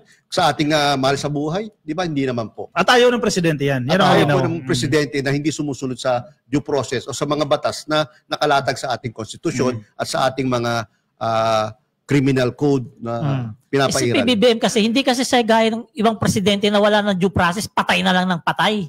Hindi gano'n si PBBM. Hindi gano'n si PBBM. Kasi ayaw niya makulong sa ICC. Oo. Kasi si Pangulong Bongbong Marcos. Kasi hindi nare-realize ng taong bayan. Yung mga natutuwa nga na gano'n ng style ng nakarang administration, hindi nila nare-realize kasi hindi pa sila biktima. Correct. Ng hindi nabigyan ng due process. Kapag ang mahal nyo sa buhay, asawa, anak, no? Maging biktima ng mga ganyang klase ng extrajudicial killing o yung hindi pagbibigay ng due process, palagay ko, marirealize nyo na tama ang ating Pangulo, na mali yung mga gawi ng nakaraang administrasyon. Mali talaga, kaya nga nabubulok sa kulungan na yun eh. Totoo. Bring him earned. By the way, no, balikan ko yung statistic for accuracy, no? Yung ghost and substandard projects, no, out of 421, 261 sa Luzon. Dami. 109 sa Visayas at 51 sa Mindanao. Ayon sa DPWH, mula 2016 to 2025, may total na 238,200 infrastructure projects. Dami. Grabe ka, no? Madami. At 12.5% yan, or 29,800, ay tungkol sa flood control works. So ang focus ngayon ng ICI, flood control pa lang yan. Flood control pa lang. Wala pa dyan yung mga classroom. Wala pa yung mga health centers. Substandard health center. Mga outpost. Wala Tsaka pa. yung farm to, yung... Tama naman. Farm to Market Road. Tama rin ang Pangulo. Mag-focus muna tayo dyan. Kasi dyan pa lang sobrang ang dami nang nasa plate ng ating gobyerno sa mga nag-iimbestiga. No? At saka dyan talaga naging garapal talaga ang korupsyon. Dahil nga sa Ghost Project. Grabe Pero Ghost, no? Kumbaga pag nakatanggap ng budget, pinaghahatian na lang ng mga involved nang walang ginawa. Tapos pipikiin na lang yung mga completion. Kahit maghukay man lang sana ng tatlong feet eh. Walang hinuhukay eh. Ay, madudumi ang Diba? kamay. Yun na nga eh. Yan ang... Perma na lang. Kahit nga lang yung gumaso sa piyesta ng bayan o nung barangay na para doon yung flood control eh. Hindi. Talagang sinolo nila eh. Yan yung hindi kaya ni Duterte dati. Sinabi niya, talamak ang korupsyon Pero hindi sa inimbestigahan. DPWH. Ako hindi ako nagmamalinis ha. May ninakaw din ako. Ano yun? Naubos na nga lang. Sabi niya, di ba? Sabi niya. May ninakaw din ako. Naubos na nga lang. So hindi na mababawi. Oo, di ba? Kaya nakulong na lang. Kaya nakulong. Yun. Diba? Karma yun. Tingnan mo, may inamin siya may pinapatay siya. Nakulong siya. Kulong. Yan ang problema sa kanya kasi hindi niya ginagamit yung utak niya. At ang masaklap, dun pa sa most hated prison, Oo. ang International Criminal Court just sa The Hague. By Yun the ang way, pinakayawan tungkol niya. pa rin sa sa impatience ng ating mga kababayan. Sa akin palagay dapat tumutulong ang mga political influencers at mainstream media sa pagpapaliwanag sa taong bayan na tungkol sa due process, tungkol sa mga history ng pagpapail ng kaso dito sa Pilipinas, no? Dapat ipakita natin yung realidad ng due process at justice system dito sa Pilipinas para maintindihan ng taong bayan at hindi umaasa na kapag merong tao tayong pinaghinalaan, gusto nila makulong agad. Alam mo kung bakit? Bakit? Wala kasing views. Yun lang. Tayong 5 lang ang nagtsatsaga na magpaliwanag ng mga ganyan sa mga kababayan natin na hindi pwedeng ura-urada, hindi pwedeng padalos-dalos ang pagkaso sa mga yan. Kasi ang gusto talaga natin dyan, habang buhay silang makukulong. Pero kapag actually, nakulong na sila, wala na silang bala para makalaya pa. Yun ang gusto natin. Pero diba? tungkulin dapat ng mainstream media yan. Lalo na yung mga franchise. Educate the people. Property ng gobyerno yung ginagamit yung airwaves eh. So pananagutan nyo yan, ipaliwanag ninyo. Oo. Kasi tayo, humuhusga tayo dahil kulang tayo sa kaalaman. So kung maintindihan ng tao, bakit ganyan yung proseso, bakit wala nakakasuhan, yung judgment natin magbabago. Parang yan apoy. Nag-aapoy sa galit ang taong bayan. So ang media, ang mga political influencers, ang dapat gawin ay huwag sabuyan ng gasolina ang taong bayan para lalong magalit, lalong lumakas ang apoy, no? Pero, dapat magbigay sila ng mga information para makakaroon ng tamang pag-aanalisa ang mga tao at maintindihan nila na hindi gano'ng kadali nga ang proseso. So may pagkukulang ang media. Pero ngayon nakakakita ng liwanag ang ating mga kababayan sa pagkatao ni Ombudsman Boying Rimulya. Dahil eto, kung pagpapakulong lang ang pag-uusapan, sa tingin ko, siya ang unang may maipapakulong talaga. Mukha. Na opisyal ng gobyerno. Kasi isipin mo, pag-upo niya, trabaho ka agad, buksan yung salin. Malaking bagay yun, i-open yung investigation. At kahapon may nagsubmit na ng mga requests. Recommendation for filing of cases ang DOJ sa Ombudsman, no? Meron na. And kung di ako nagkakamali, baka next week i-file na ng Ombudsman yung mga kaso na yan. Mga ka-BBM, palagay ko, merong hindi masyadong naiintindihan ng taong bayan tungkol sa pag-aaresto ng mga akusado. No? Kasi merong dalawang klase po ng pag-aaresto. No?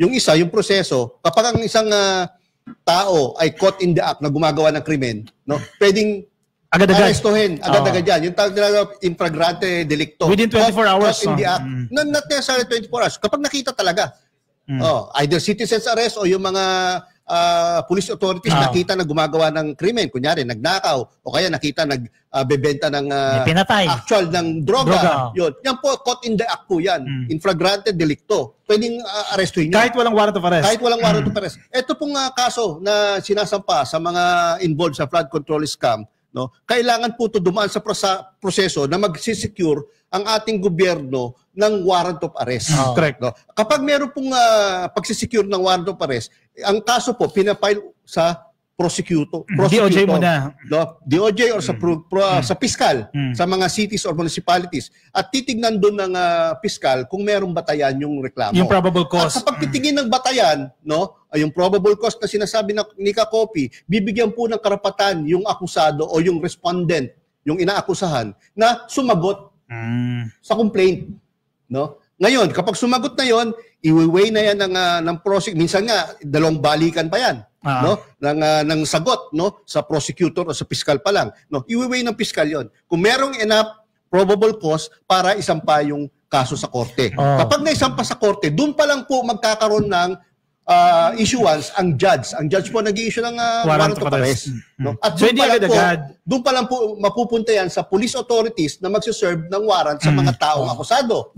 No? Ganun po. At hindi po yan agad-agad. At yung warrant of arrest po yan, nagbabase po yan sa mga ebidensya. Correct. At yung ebidensya talaga ang mahirap hagilapin kasi syempre itong mga to, mga veterano na rin sa pagnanakaw, alam nila kung paano itatago ang ebidensya, alam nila kung paano lilinisin yung kanilang bakuran, na siya naman nagiging hamon sa ating otoridad. Kasi hindi naman pwedeng hindi dumaan sa proseso na yun. Kasi napakabilis na magbintang, di ba? Yung kapitbahay mo, naiinis ka, pagbintangan mo lang yan, kung wala ka ebidensya, di ba? Kailangan ma-determine yung probable cause para makapag-issue ng warrant. Yung sinasabi ko pong proseso sa piskal o sa prosecutor ng city or municipality, yung po tinatawag na regular filing. No? Yung warrantless arrest po, yun yung nahuhuli, caught in the act. Correct. O sige, medyo napapahaba yung ating talakayan. No? Move on tayo sa ating third segment. Ito, pumunta tayo dyan sa Cagayan. Ang ating presidente, kahapon lang ata ito nagpunta dyan sa Cagayan at natutuwa po yung mga opisyales, yung mga local chief executives dyan sa Cagayan dahil po mabilis yung pag-aksyon. Yung Union Dam lang dyan sa loob lang ng 14 months, natapos agad yung construction dyan. Kaya tuwan-tuwa yung local chief executive dyan. Meron tayong video dyan no? Sige, i-play natin yung video.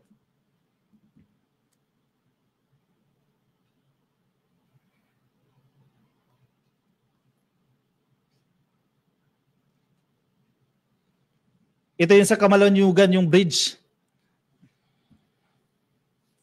Ayan akala mo nasa ibang bansa ka yung bridge, no? Ganda. Ay, pinagmamalaki ng ating Pangulo yan bridge na yan kasi quality daw ang pagkakagawa. Ito 2.16 kilometers, napakahaba nito 2 lane ito, Kamalanyugan Bridge.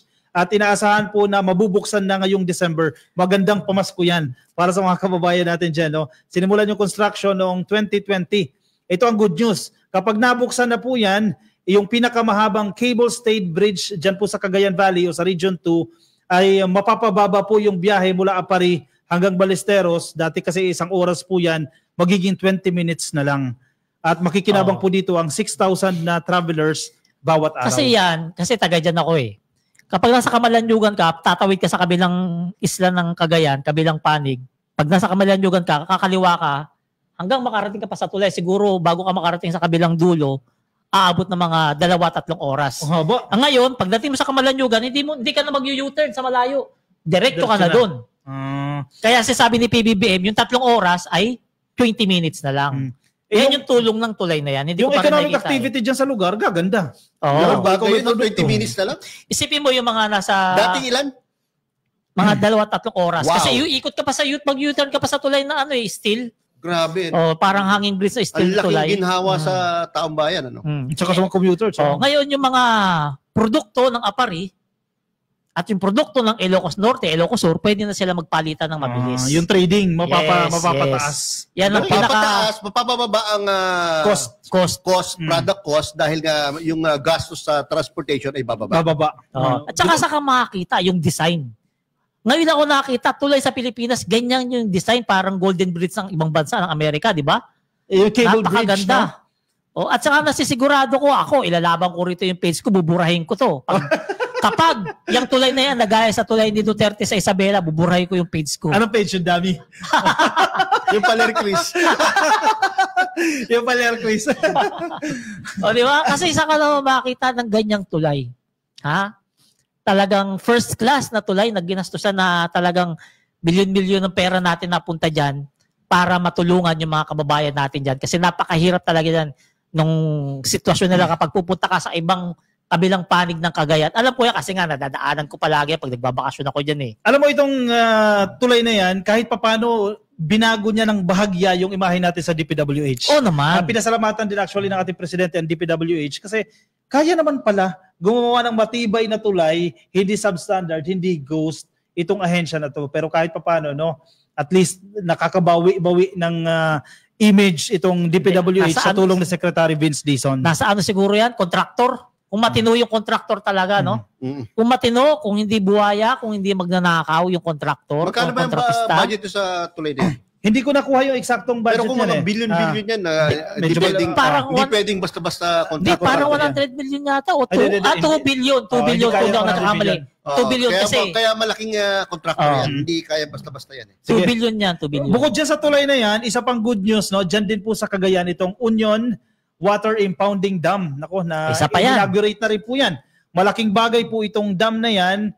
Hindi lang po para sa mga magsasaka, syempre irigasyon, di ba? Maayos sa supply ng tubig sa ating mga sakahan. Pangalawa, protection ito sa pagbaha dyan sa lugar. Flood control. Double purpose pala. Double purpose yan. Itong Union Water Impounding Dam, dyan din po sa Kadkadir, sa Claveria, dyan sa Cagayan. Dinisenyo po ito para mapigilan po yung pagbaha at yung mabawasan po yung pagguho ng ilog habang bumubuo po ng maliit na reservoir na nag-i-impound po ng rainwater para pabagalin ang daloy at bawasan ang pinsala sa downstream areas. Ito yung sinasabi ng presidente na ipunin natin yung tubig ulan. Yung iba kasi pinagtatawaran nila yan eh. Yung tubig ulan na yan, hindi pa kailangan natin yan ngayon eh. Kasi inuulan pa ibang lugar eh. Pero darating yung time na kakailanganin natin yan. Yun ang pinaka-purpose ng reservoir. Kaya ini-impound mo. Yan sa DPWH. Kaya Palirista, ang pinakamaganda dyan, 1,000 farmers ang magbe-benefit yan. Dami. Oo naman. Ang mga Irrigators Association. Damay dyan yung farmers ng Ilocos Norte. Malamang talaga sa laki ng dam na yan. Meron ako programa sa PTV4, yung Patubig sa Bagong Pilipinas. Alam mo, yung mga Irrigators Association, tuwan-tuwa sila. Kasi hindi na pahirapan yung tubig. Wow, laking mababa bagay. na yung gastos nila. Kasi noon, diesel eh. Papump ka galing sa ilog eh. Correct. Di ba? Hindi maayos yung irrigation system. Hundreds of thousands yung gagastosin nila kada anihan. Ngayon, maayos bubuksan mo na lang yung gate. Bubuksan mo na lang yan. O masusuplayan na ng maayos na tubig yan. Yung iba, solar powered pa.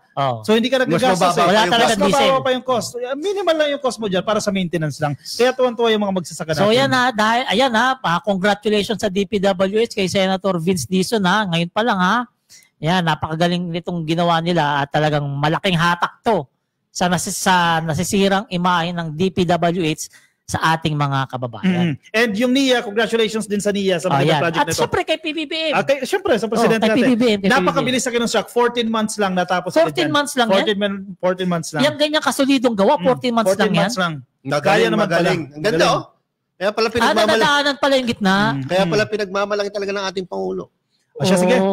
Bukod dyan, ang presidente natin nag-inspection naman dito sa TESDA, dyan sa Taguig. Alam mo, maganda rin itong ginagawa ng ating presidente kasi part ito ng kanyang commitment nung naupo siya sa pwesto, yung technical vocational education, huwag natin pabayaan. Kasi yung mga dumadaan sa TESDA, nagsasucceed sa iba't ibang bansa. Kasi yung skills na nakukuha nila sa TESDA, talagang nagagamit nila. At hindi na lang ito basta-basta massage. Kasi yung kinasanayan natin, puro welding, massage. Ngayon, marami na dyan. Mga high-tech na. Marami na. Yung mga skills training na binibigay nila. May visual graphics na. Diba? Bartender. Mechatronics, di ba? Yung mga gumagawa ng sasakyan, nagkukumpuni ng mga motor. Yan, ang in-inspection ng ating presidente. Kumbaga, world class na po yung skills na matutunan ng ating mga kababayan dyan po sa TESDA.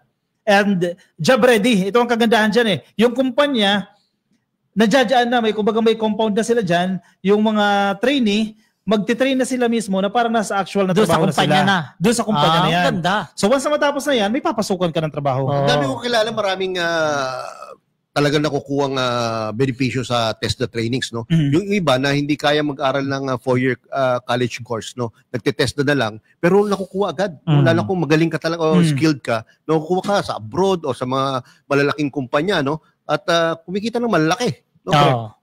Alam mo, talaga yan, alam mo kung gusto mo magnegosyo, pwede ka mag-apply dyan. Marami silang course dyan na pwede mo gamitin pang negosyo gaya yung food processing, baking, bartending, magpagtitinda ng pagtitimpla ng kape, Marami dyan, marami. Kasi, palirista yung welding nga lang. Ang laki Welding ng yun. laking bagay dahil in demand sa ibang bansa. At ang maganda, yung National Certificate 2 natin, nire-recognize sa iba't ibang bansa. Kaya mabilis na kakahanap ng trabaho yung mga kababayan natin. Tingnan mo si PBBM, di ba? Dinalaw niya pa talaga yung mga... TESDA, no? Swerte itong mga to. Nakadaupang palad nila na malapit si PBBM, no? Naano naman ako, napakaganda ng lugar, ano? Malinis. Ayos, malinis. Maliwalas. TESDA, saan ba TESDA yan? Sa Taguig yan. Tagig. Sa pinaka-main office Pinaka-main sa Taguig. May mga scholarships din po sa mga kababayan natin na, kasi yung ibang training centers, may minimal fee yan eh. May mga scholarships din po na binibigay. Halimbawa itong Training for Work Scholarship Program, yung Special Training for Employment Program, yung tinatawag nating STEP, yung Universal Access to Quality Tertiary Education Act, at yung Tulong Trabaho Scholarship Program. Mag-inquire lang kayo sa pinakamalapit na TESDA offices niyo. Hindi ako nagkakamali yung nanalo sa World Skills graduate ng TESDA, no? Nanalo saan? Sorry, baka nasabi ko lang, hindi graduate lang, no? Graduate ng TESDA. Correct. No? Ito si Hannah Cristel Kaintik. Nanalo yan ng gold medal sa Graphic Design Technology sa World Skills ASEAN Manila 2025. So using the computer. Oo. Diyan sa Pasay ginanap yan. So ito niya sa TESDA yung mga bartender siguro to. Mga naka-apron, no? Nakapagpinakadaupang palad ang ating presidente. Ayan, maraming pangangailangan sa abroad din ng mga ganyan skills, no? Bartending caregiver. Pag-waiter, no? Daming yan. Pag-bake. Totoo yan. Ilan na po yung nagtapos sa TESDA? Simula po nang naupo si PBBM noong 2022, mahigit 5 million na po ang enrollees sa TESDA. 4.5 million po dyan ang nagtapos na. Mga graduates na po yan at may maganda na silang trabaho ngayon. Maraming TESDA trainees ang hinahanap sa iba't ibang bansa dahil po sa national certificates na hawak nila. Alam mo yung tita ko, yung kapatid ng mami ko, 3 beses na dyan nag-training bartender, food processing, at saka baking eh. Ngayon, nagagamit niya. Sipin mo, kung gusto mo talaga magnegosyo, diyan ka talaga mag-aral. Punta na kayo sa website nila. May mga din sila, may mga online training din sila ginagawa. Lalo ng pandemic, di ba? Gamit na gamit yan. Website. So ito, mula sa 255 billion flood control budget, ba't napunta tayo yan? Kasi yung pondo dyan sa flood control projects, inilipat yung portion dyan. I see. Inilipat sa TESDA. Mula sa 255 billion na flood control budget na binawasan sa DPWH, na ibinawas sa DPWH para sa 2026, 56 billion doon.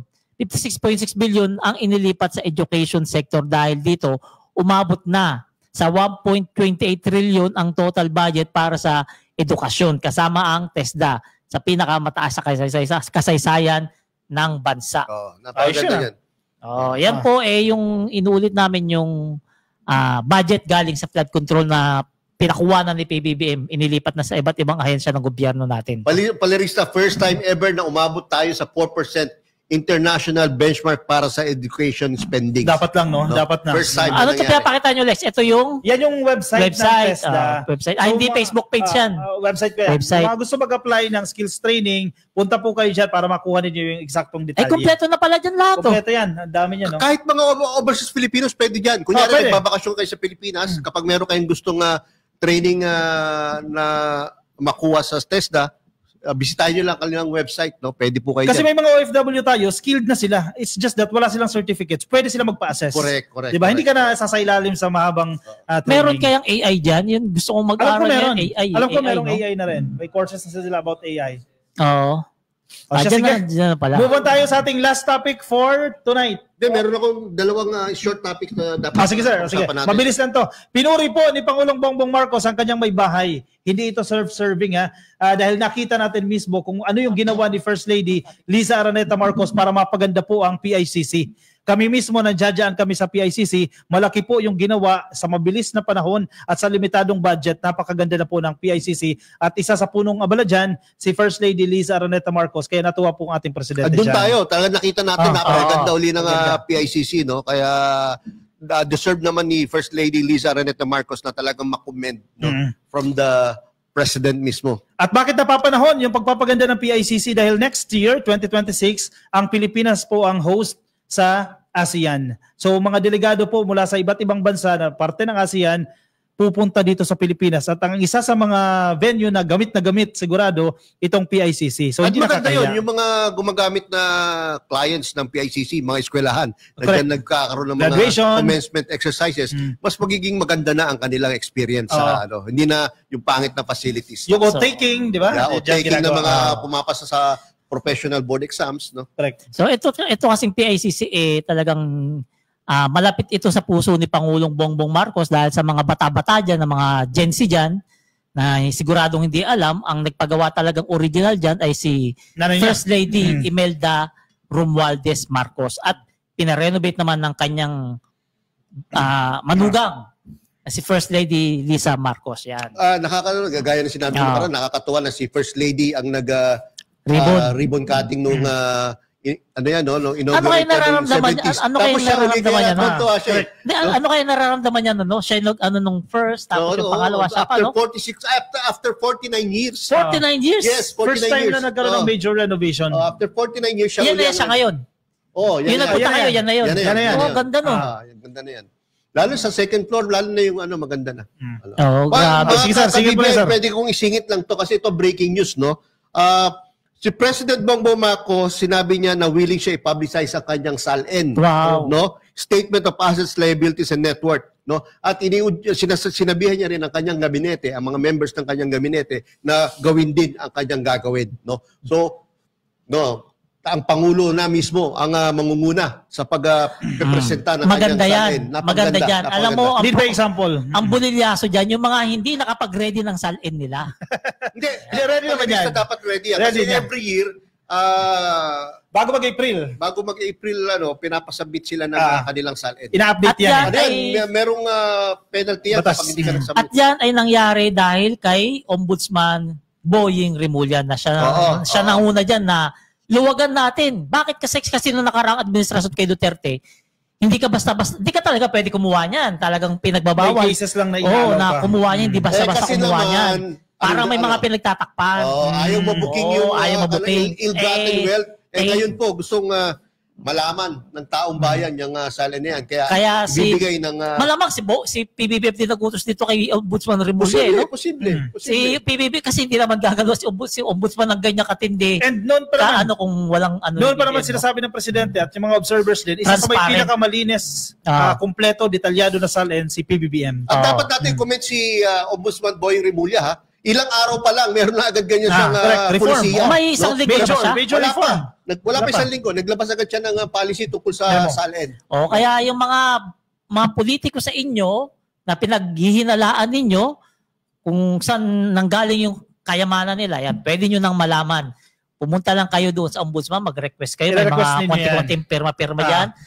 At makakuha kayo ng SALN ng politiko na gusto nyong malaman ang kanilang mga yaman. Dito papasok ang mainstream media. Gamitin ninyo yung investigative journalism skills ninyo. Mag-request kayo kasi ang nabasa ko doon sa policy, halimbawa nag-request si reporter A, parang part of your commitment din dapat, once na ma-publish yan, kailangan i-inform mo rin ng ombudsman kung saan pinablish yung SALN na hiningi mo. So pagkakataon nyo na yan, gamitin nyo na yan, i-access ninyo lahat ng SALN ng ating mga opisyal, di ba? Although meron po yung mga patakaran kasi baka ayaw ni Ombudsman Boying Rimulya na magamit niya sa politika o sa paninira lang talaga. Correct. So meron po mga patakaran bago kayo bigyan ng mga kopya.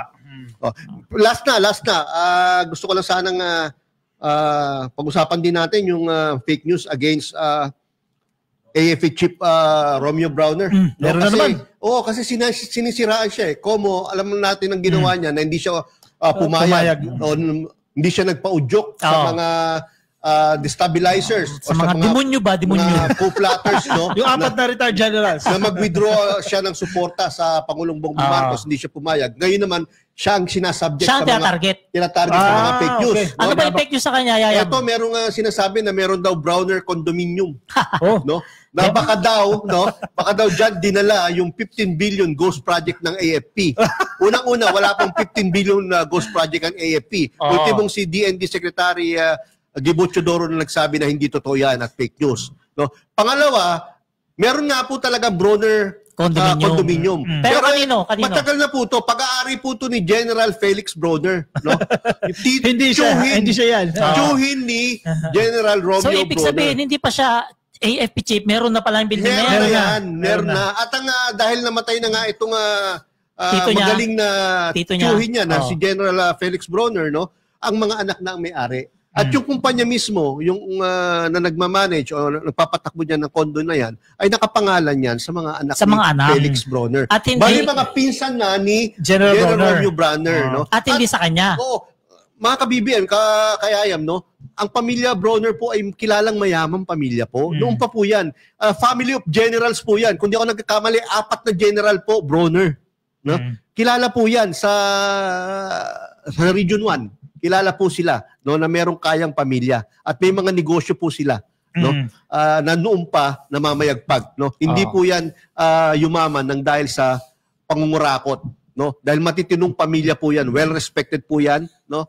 Pamilyang yan, no? Kung titignan mo yung style ng mga dilis, no, hindi nila kaya si PBBM eh. Yung mga nagpo-protekta sa presidente, yun ang babakbakan nila. Oo, parang ang ginagawa nila parang para sinisiraan si General Bronner para siguro para ma-demoralize. Mademoralize, sundalo. yung mga sundalo, lalo na yung mga junior officers. At Sabihin na, corrupt pala yung ating mga leader, no? At magpa-udyok sa mga destabilizers at coup-plotters na to. So ipinapalabas nila yung magkano yun? 15 billion daw. 15 billion doon na punta sa building.